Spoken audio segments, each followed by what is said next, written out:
시간이 흘러도 주님 주신 약속이 있는데 이루어지지 않으면 마음이 참 어려워요. 아브라함도 하나님이 약속을 주셨는데 사실 그 약속이 당장 이루어지지가 않았습니다. 낙심됐었어요. 지난주 말씀에 그렇게 코가 빠져서 힘들어하고 있던 아브라함에게 하나님 찾아오셔가지고 하늘의 별을 보여주시면서 그만 낙심하고 나를 더 잘 믿어봐. 그래서 아브라함이 하나님을 믿어서 하나님께 의롭다함을 받게 됐잖아요. 근데 그렇게 됐는데도 불구하고 여전히 문제는 해결되지 않는, 어찌 보면 진짜 오늘 말씀의 제목처럼 하나님의 약속과 현실 사이에 오는 그 참 이루 말로 형용할 수 없는 너무나 깊은 넓은 참 어려움이 있는 거예요. 그렇게 자식이 없어서 힘들어하는 아브라함을 보면서 힘들어하는 이가 또 있었으니 아내 사레였습니다. 나름대로 고민을 많이 했던 것 같아요. 안 되겠다. 나라도 좀 발벗고 나서 봐야겠다. 사레가 그 안 좋은 마음으로 세상의 방법을 택해서 아브라함도 동의를 했고 결국 이제 아이를 낳게 되죠. 하나님께서 주신 약속을 하나님의 뜻과 하나님의 방법이 아니라 자신들의 방법으로 이루어내는 것들을 볼 수 있습니다. 우리도 이럴 때가 있어요. 분명히 약속 주셨고 응답하신다고 말씀하셨는데 너무 더디 이루어지니까 내가 내 생각대로 내 마음대로 이루어버리게 되는 것이 있다는 것이죠. 어떻게 해야 잘 살 수 있을까요? 어떻게 해야 믿음 생활 잘 할 수 있을까요? 오늘 말씀을 통해 길을 찾는 저와 여러분들이 되시기를 축복합니다. 첫 번째, 목적보다 방법이 더 중요해요. 한번 따라해 볼까요? 목적보다 방법이 더 중요하다. 어딜 가든 서울로만 가면 되지 세상적인 방법이에요. 근데 하나님의 나라와 하나님의 뜻 그리고 우리 인생의 기도의 제목들은 그렇게 세상의 말처럼 어떻게 가든 서울만 가면 되지가 아니라는 거예요. 하나님께서 약속을 주셨지만 그게 더디 이루어지니까 아브라함이 낙심을 해요. 사레도 덩달아 낙심을 하게 됐어요. 자, 2절 말씀인데 읽어볼까요? 사레가 아브라함에게 이르되 여호와께서 내 출산을 허락하지 아니하셨으니 원하건대 내 여종에게 들어가라. 내가 혹 그로 말미암아 자녀를 얻을까 하노라 하매 아브라함이 사레의 말을 들으니라. 아멘. 여기서 사레가 고백한 이 말을 잘 볼 필요가 있어요. 사레가 뭐라고 이야기합니까? 여호와께서 나의 출산을 허락하지 않으셨다. 다시 말하면 내 인생에 소망이 없다. 내 인생은 여기가 끝이다. 아니, 하나님은 그렇게 말씀하지 않으셨거든요. 근데 스스로가 그 말씀을 해석을 해서 스스로가 자신의 미래를 닫아버리는 거예요. 나는 소망이 없어. 나는 이제 더 이상 여기에서 더 좋아질 수가 없어. 아닌데 너무 힘들고 어려우니까 자꾸 자기만의 생각에 빠져서 하나님의 말씀을 내 나름대로의 해석으로 해버리는 거예요. 인내하고 기다리면 하나님의 약속이 왜 늦어지게 되는지를 알게 되는데 이 마음이 조급하니까 자꾸 내 생각에 머물게 되는 거예요. 하나님께서 아브라함을 통해서 하늘의 별과 같이 바다의 모래알과 같이 너의 자손이 많게 되리라고 분명히 말씀하셨는데 그 말씀을 이제 사레가 묵상하다 보니까 불현듯 생각이 난 게 있는 거예요. 아브라함을 통해서 아이들을 주신다 그랬는데 꼭 그게 내가 아닐 수도 있겠구나. 나의 몸을 통해서 태어나는 게 아니라 다른 여인을 통해서도 하나님께서 약속을 이루지 않으실까? 라는 생각을 하게 된 거예요. 자기 중심적인 해석이죠. 그 자기만의 생각과 자기만의 어떤 해석 가운데 빠져있게 되다 보니까 딱 눈에 들어온 게 누구예요? 하갈이에요. 자, 1절 말씀을 읽어볼까요? 아브라함의 아내 사레는 출산하지 못하였고 그에게 한 여종이 있으니 애굽 사람이요 이름은 하갈이라. 아멘. 믿음이 아니라 내 생각, 어떤 내 해석 여기에 쭉 빠져있으면 누가 보여요? 하갈이 보이는 거예요. 하갈은 고향이 애굽이죠. 애굽 여인이에요. 세상의 방법, 세상의 것들이 보여지게 되는 거예요. 무엇을 보느냐가 문제가 아니에요. 어떠한 마음으로 그것을 보느냐가 굉장히 중요합니다.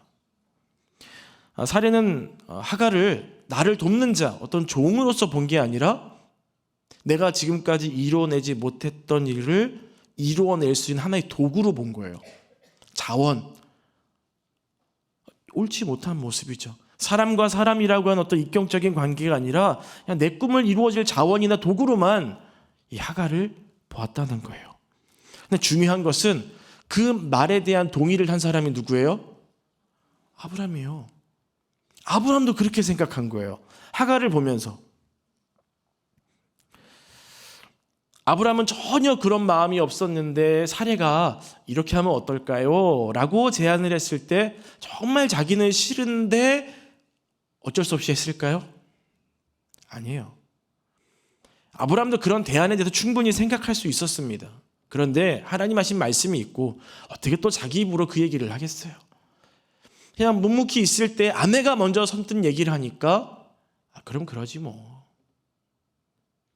하나님께서 주신 약속을 기다릴 줄 알아야 되는데 기다리지 않고 어떤 내가 행동하고 움직이는데 동기, 누군가가 제안을 해주니까 움직일 수 있는 동기가 돼버린 거예요. 그게 사례의 말이 된 거죠.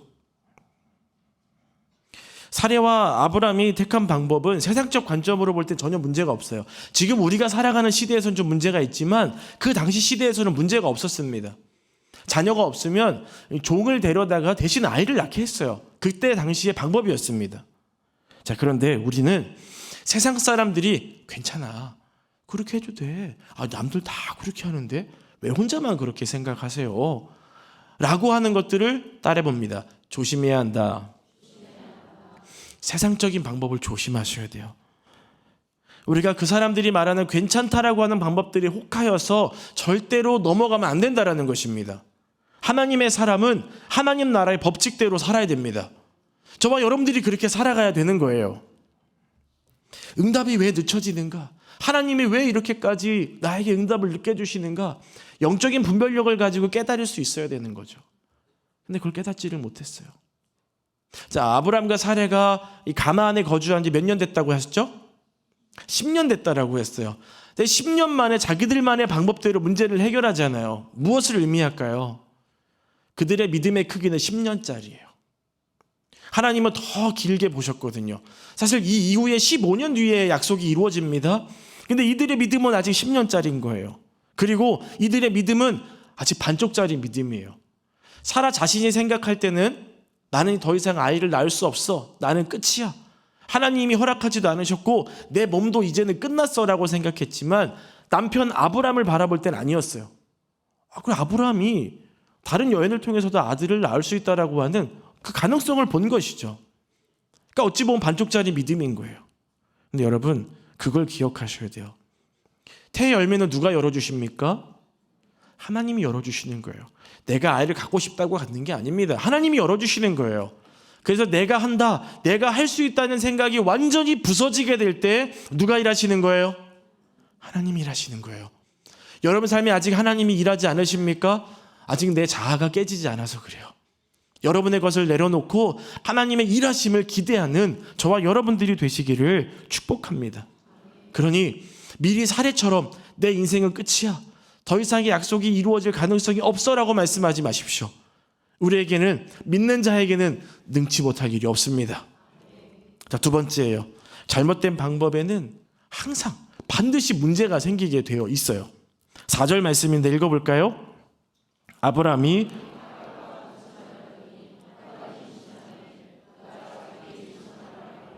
그의 여주인을 멸시한지라. 아멘. 아브람과 사레가 선택한 방법이 먹혔네요. 우리도 그럴 때 있죠. 야, 이건 진짜 하나님 응답이야. 전에는 생각해내지 못했던, 아니요, 알고는 있었지만 그래도 하나님 뜻이 있을 거야 하다가 나중에 내 방법과 세상의 것으로 일치해서 뭔가를 이루었는데 단번에 되는 거예요. 그래서 우리는 착각을 해요. 하나님이 하셨어, 하나님이 일하심이야. 그런데 그 다음을 봐야 돼요. 사레와 하갈 사이에 어떤 관계적인 회복되지 못할 정말 너무 큰 아픔과 어려움의 문제들이 생기게 돼요. 하갈이 자신이 임신함을 알고 주인을 멸시하기 시작하는 거예요. 당시 사회에서 아이를 낳지 못하면 하나님께 저주받았다, 반면에 아이를 많이 낳으면 하나님이 복을 주셨다라고 생각하는 시대였습니다. 사례가 해나지 못했던 그 어려운 일을 하갈이 단번에 해내버렸어요. 분위기가 반전이 되어버린 거죠. 사례가 제안을 했지만 자기가 이렇게 집에서 이렇게 분위기가 바뀌어져가지고 곤란함과 어려움을 당할 거라고 생각하지도 못했던 거예요. 근데 갑자기 하갈이 눈을 동그랗게 뜨고 막 멸시하기 시작한 거예요. 자신의 위치를 이 하갈은 망각을 하고 주인을 멸시하기 시작합니다. 아브라함과 사레가 생각하지 않았던, 뜻하지 않았던 문제가 생기기 시작한 거예요. 사레 입장에선 하갈을 통해 그냥 아이만 얻으려고만 했어요. 그 아이만 있으면 그 아이가 뭐 복의 근원이 될 것이다, 우리의 자손이 되겠다라는 마음을 가졌던 것이죠. 사랑하는 성도 여러분, 우리가 생각하고 바라보는, 또 우리가 때로는 선택하는 문제들이, 어떤 선택들이 항상 옳은 것만은 아니에요. 그러니 우리는 또 두들겨보고 또 두들겨보고 계속해서 하나님한테 묻고 물어서 이 문제의 해결과 또 인내와 하나님의 뜻을 깨달아야 됩니다. 아멘이세요? 너무 쉽게 문제가 해결되는 것에 대해서 마음을 갖지 마세요. 분명한 하나님의 뜻과 하나님의 때가 있음을 여러분 믿으시길 바랍니다. 아까 말씀드렸듯이 저희가 주차장 부지도 한 4, 5개월 잔금 치르는 데까지 걸렸어요. 뭐 공동회의 때 말씀드린 게 있긴 하지만 조금씩 어찌 보면 어떻게 이 문제를 가지고 갈까에 대한 여러 가지 고민들을 해왔던 거죠. 하지만 하나님이 일하셨고 저희에게 그런 은혜를 주신 줄로 저는 믿어요. 그래 당장 문제가 해결되지 않는다고 낙심하지 마시고 주님을 바라보시기를 바랍니다. 그런데 이 사례가 분노가 일어나기 시작한 거예요. 하갈이 멸시하니까. 자, 5절 말씀 읽어볼까요? 사례가 아브라함에게 이르되 내가 받는 모욕은 당신이 받아야 옳도다. 내가 나의 여종을 당신의 품에 두었거늘 그가 자기의 임신함을 알고 나를 멸시하니 당신과 나 사이에 여호와께서 판단하시기를 원하노라. 아멘. 사실 하갈과 사례의 문제인데 이제 아브라함이 이제 껴들게 된 거예요. 사례가 갖고 있던 마음의 억울함이나 분노와 힘겨움들을 지금 화살을 누구에게 갖다 댄 거예요? 남편에게 갖다 댄 거예요. 자존심이 무너졌어요. 어떻게 내게 이런 일이 있을 수 있을까? 막 분노가 치밀어 오르기 시작하는 거예요. 그러니까 오히려 막 아브라함 자기 남편한테 하나님이 당신과 나 사이를 판단하기를 내가 원한다. 내가 어떻게 이런 일을 겪어야 되느냐, 울분을 토해내고 있는 거예요. 사실 이 부분에서 가장 먼저 잘못한 사람은 누굽니까? 사례예요. 사실 사례가 믿음이 있었죠. 믿음의 여인입니다. 아브라함도 마찬가지예요. 믿음의 사람이에요. 근데 여러분 그거 아세요? 믿음이 있어도 어떤 감정에 휩싸이게 되면 믿음은 저 뒤로 가버리게 되더라고요. 오히려 감정이 먼저 쏟아져 나오게 되는 거예요. 영적인 분별력을 잃어버리게 돼요. 충동적인 사람이 되어버립니다. 그러니까 사례가 와가지고 남편한테 막 쏟아붓는 거예요. 남편도 얼마나 괴로웠겠습니까? 근데 그가 잘못된 선택을 해요. 자, 6절 말씀인데 읽어볼까요? 아브라함이 사례에게 이르되 당신의 여종은 당신의 수중에 있으니 당신의 눈에 좋을 대로 그에게 행하라 하매 사례가 하갈을 학대하였더니 하갈이 사례 앞에서 도망하였더라. 아멘. 어떤 당시에는 어떤 종들을 치리하기 위해선 전권을 잡고 있는 집안의 가장에게 허락을 받아야 됐었어요. 근데 이제 사례가 너무 이제 심각하게 남편에게 쏟아부으니까 좀 아브라함이 덜컥 겁을 먹었던 것 같아요. 당신 알아서 해. 사실 그러면 안 됐거든요. 근데 아내에게 줘버리는 거예요, 전권을. 결국 하갈을 얼마나 학대를 했는지 하갈이 도망을 가버립니다. 저는 이 부분에서 가장 큰 문제가 그거라고 봐요. 문제가 생겼을 때 문제를 마주할 힘이 내게 없으니까 회피하게 되는 거예요. 딱 문제가 생기면 마주하고 어떻게 하면 이 문제를 해결할 수 있을까? 하나님 앞에 엎드려 기도하고 문제랑 부딪히고 지혜롭게 해야 되는데 회피해버리는 거예요. 모르겠어. 알아서 해.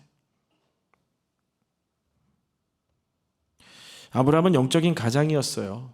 그러니 자기가 붙잡고 하갈하고 사례 데려다가 얘기하고 풀었어야죠. 근데 문제를 그냥 아예 나는 몰라 하고 사례에게 정권을 주니까 또 다른 문제가 생겨버리게 되는 거예요. 하갈은 자신의 주인 사례를 존중해야 할 위치에 있어야 됐던 사람이었습니다. 또 반면 사례는 하갈을 품어줘야 할 사람이었어요.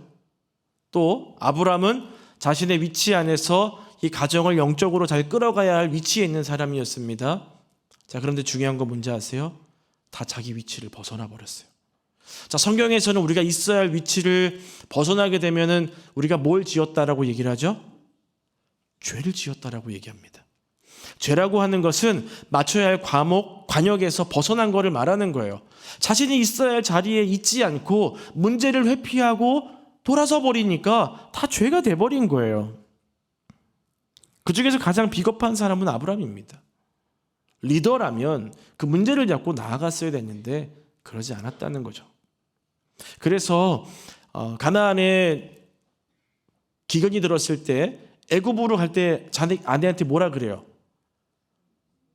누이라고 얘기를 하잖아요. 왜요? 문제가 내게 오게 되면 마주할 힘이 없으니까. 좀 아브라함이 좀 그렇게 아직은 믿음으로 하나님 앞에 의롭다라고 여김을 받은 사람이었지만 기질적인 연약함을 갖고 있던 사람이라는 것을 우리는 성경을 통해서 볼 수 있는 것입니다.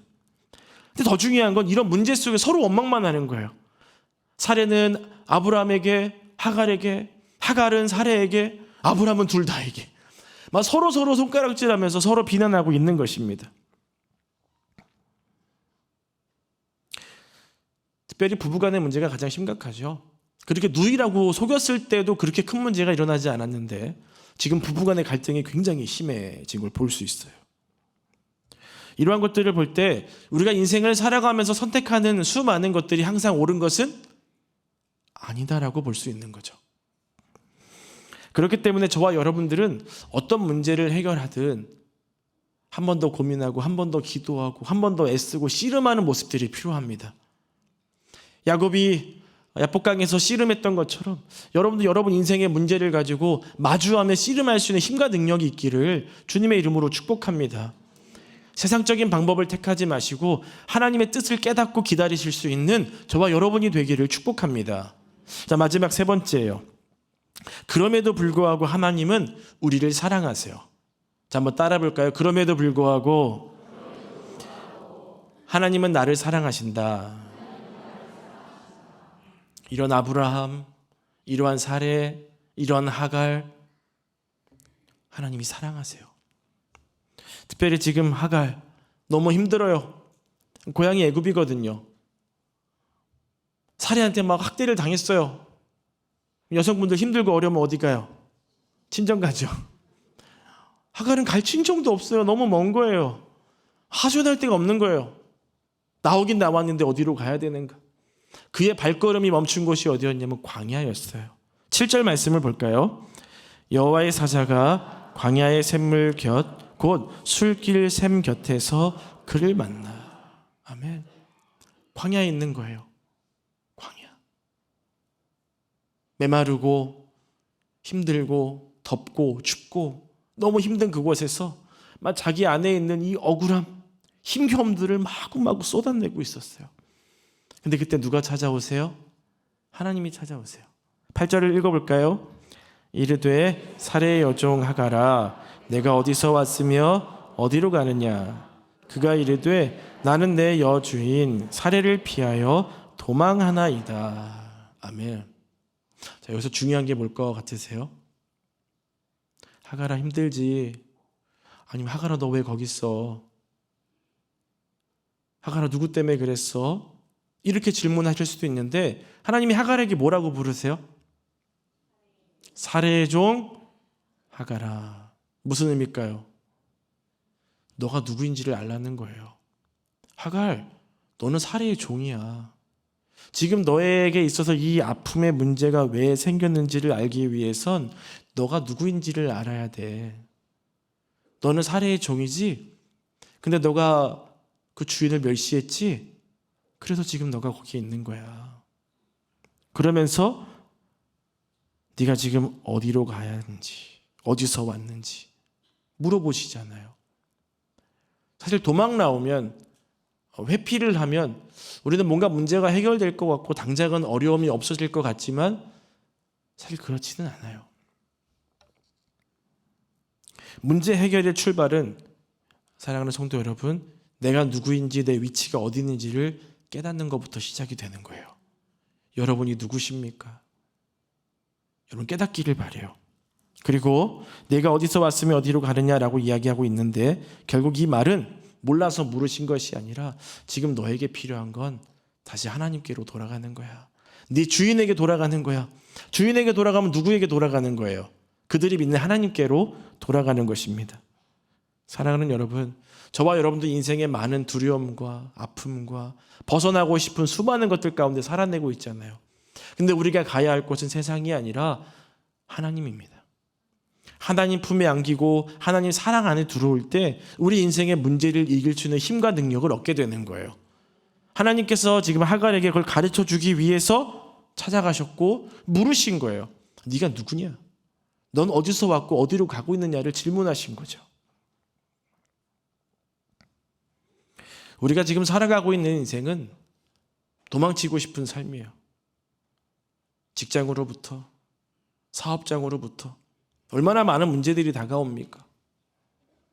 때로는 가정으로부터, 배우자로부터, 자녀들로부터, 부모들로부터 벗어나고 싶은 거예요. 자녀 때문에 힘든 분들은 아마 자녀를 막 피해서 도망가고 싶을 거고, 부모님 때문에 힘든 분들은 너무 힘들어서 부모님을 떠나고 싶을 거고, 직장이 힘들면 늘 가슴속에 사표를 품고 다니는 거죠. 어떻게 해야 되는가? 그런 정작 문제는 거기서부터 피한다고 벗어난다고 문제가 해결되는 것이 아니라는 거예요. 자, 9절 말씀이에요. 읽어볼까요? 여호와의 사자가 그에게 이르되 내 여주인에게로 돌아가서 그 수하에 복종하라. 아멘. 하나님이 진짜 내 고통을 아시는가? 내가 사례에게 얼마나 큰 고통과 아픔을 당했는지 하나님 아시는 거야? 모르시는 거야? 내가 얼마나 힘들었는데 다시 사례에게 가라고 하시는 거야. 다른 대안, 다른 곳을 보내주셔서 나이가 살 곳을 마련해 주셔서 거기 가서 숨통이 트이게 해주셔야지 왜 다시 사례에게 가라고 하시는 거야? 이해가 되지를 않아요. 가서 그가 다시 나에게 행하는 학대를 막 어금니 꽉 깨물고 막 몸을 바들바들 떨면서 견디라고 하시는 게 아닙니다. 다시 돌아가서 그 문제와 마주하고 더 중요한 건 하나님의 말씀과 하나님의 방법으로 살아내라는 거예요. 왠지 아십니까? 하나님께서 하갈에게 돌아가라고 말씀하셨잖아요. 그 다음에 뭐라고 말씀하셨어요? 좀 전에 우리 읽었잖아요. 돌아가서 뭐 하래요? 복종하라라고 말씀하시잖아요. 이건 하나님의 말씀이고 하나님의 방법인 거예요.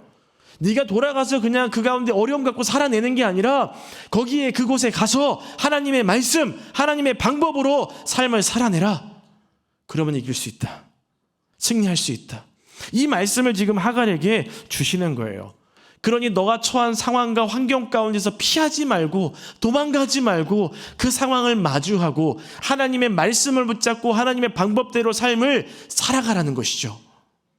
이게 저와 여러분이 붙잡아야 할 믿음의 모습입니다. 하나님께서는 뜻이 있어서 하갈 위에 사례를 세우셨어요. 하나님이 뜻이 있으셔서 여러분 직장에서의 관계, 가정에서의 관계를 세우셨습니다. 그러니 그 안에서 내 생각과 내 방법으로 살아내는 것이 아니라 하나님이 주신 말씀과 방법대로 우리의 삶을 살아내는 게 중요한 거예요. 세상의 방법이 아니라 하나님 질서와 하나님 방법대로 삶을 살아내시기를 주님의 이름으로 축복합니다. 축복의 열쇠는 자 따라해 봅니다. 순종하면 하나님이 길을 열어주시는 거예요. 길이 열렸을 때 순종하는 것이 아니라 믿음으로 순종하면 길을 열어주십니다. 성경 이후에 다시 이 하갈이 사례에게 학대를 당했다는 말이 등장하지 않아요. 자, 어찌되었든 하나님께서는 이 하갈에게 계속해서 위로함을 주시는데 뭐냐면 11절 말씀 읽어보겠습니다. 여호와의 사자가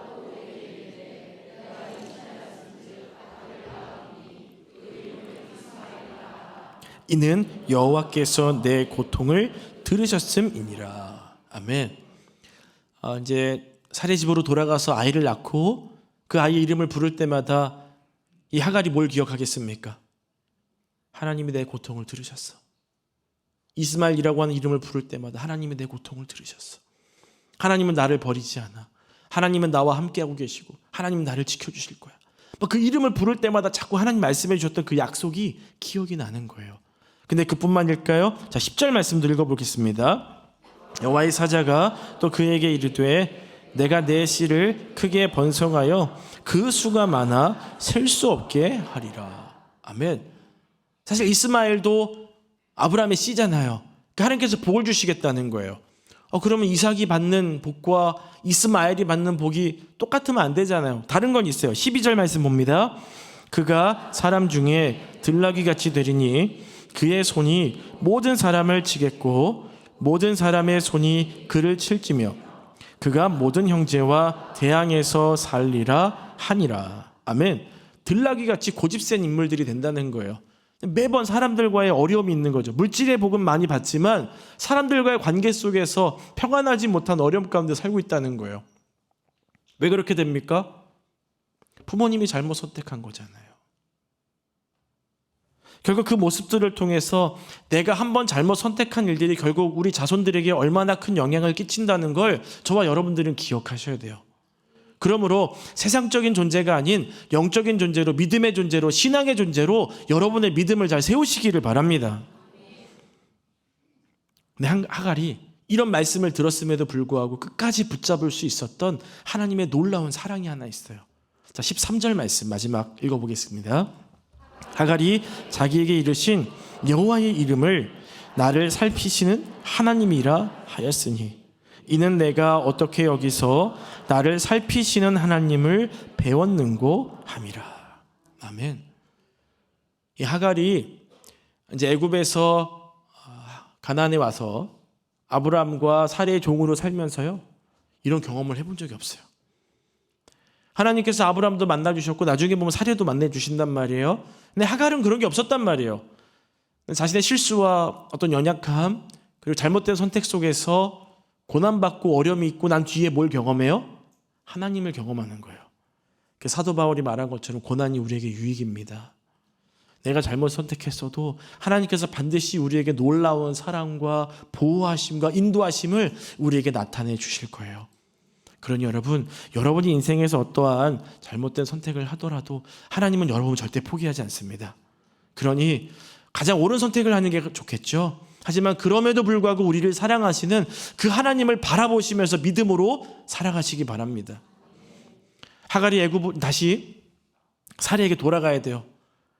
그래, 경험했잖아요. 나를 살피시는 하나님. 사레가 나를 학대해도 하나님이 나를 살펴주실 거야. 하나님께서 내 고통을 돌아봐 주실 거야. 이 믿음을 가지고 자신 앞에 있는 그 문제를 마주할 힘을 얻게 된 거예요. 우리가 얼마나 두려운 인생을 살아갑니까? 내가 강해져야지, 내가 힘이 있어야지, 그런다고 되는 게 아니에요. 하나님이 나를 만나주시고 하나님이 내게 말씀해 주시면 힘과 담력을 얻게 되는 것입니다. 그래서 우리가 하나님 말씀을 들어야 되는 거예요. 오늘 이 시간을 통해서 여러분 힘을 얻어 세상에서 마주하여 승리하는 저와 여러분들이 되시기를 주님의 이름으로 축복합니다. 그래서 여러분의 인생을 이 하나님이 주신 약속과 이 현실이라고 하는 사이에서 절대로 세상의 방법이 아닌 오직 믿음으로 사시는 저와 여러분들이 되시기를 축복합니다. 자, 함께 찬양 하나 하고 기도할까요? 고난 때문에, 어려움 때문에 고개를 숙였을 때는 하나님이 보이지 않았어요. 근데 하나님 와서 계속 말씀하시거든요. 고개 들어, 나를 봐. 그러면 문제를 마주할 힘을 얻게 되고 그걸 이길 힘을 얻게 되는 거예요. 우리를 지키시고 보호하시는 그 하나님의 은혜를 생각하면서 찬양합니다.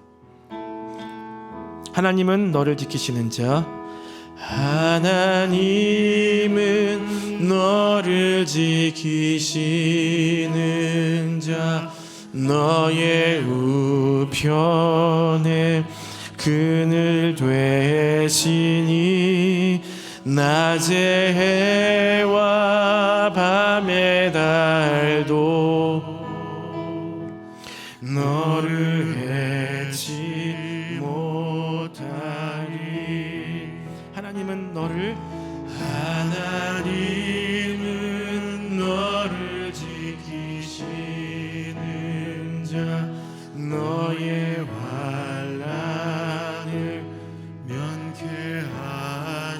그가 너를 도우시리라. 그가 너를 도우시리라. 너의 출입을 지키시리라. 너의 출입을 지키시리라. 눈을 들어 산을 보아라. 눈을 들어 산을 보아라. 나의 도움 나의 도움 어디서 오나. 천지 지으신 나를 만드신 나를 만드신 여호와께로 눈을 들어 산을 보아라. 눈을 들어 산을 보아라. 나의 도움 어디서 오나. 천지 지으신 나를 만드신 나를 만드신 여호와께로다. 여호와께로다. 하나님, 믿음이 있는데도 삶을 살아내는 게 너무 힘이 듭니다. 다가오는 문제를 자꾸 회피하고 싶고 도망가고 싶고, 때로는 가정 안에서, 때로는 우리가 삶을 살아내는 직장과 또 사업, 관계 안에서 나를 학대하게 하는 어려운 삶의 현실들을 마주할 때가 있어서 도망치고 싶고 피하고 싶고 정말 누군가를 원망하고 싶을 때가 많이 있는데, 하나님께서는 그런 하갈과 같은 우리 인생 가운데 다시 너의 자리로 돌아가라 말씀하시니 저희가 그 말씀 의지하여 저희에게 주어진 삶으로 돌아갑니다. 저희에게 지혜를 주시옵소서, 담대함을 주시옵소서, 능력을 주시옵소서, 은혜를 주시옵소서, 성령의 충만함을 주시옵소서, 힘을 주시옵소서, 두려움을 극복하고 이기고도 남을 힘을 주시옵소서. 그 세상에 나가 살아갈 때 하나님의 말씀과 하나님의 방법으로 승리해 나갈 수 있는 저희 모두가 될 수 있도록 도와주시고 축복하여 주시옵소서. 그 삶 가운데서 우리의 고통을 돌아보시고 우리를 살피시는 하나님의 은혜를 경험할 수 있는 저희 모두가 될 수 있도록 도와주시고 은혜를 내려 주시옵소서. 승리케 하실 하나님께 영광을 드리며 예수님 이름으로 기도드립니다. 아멘.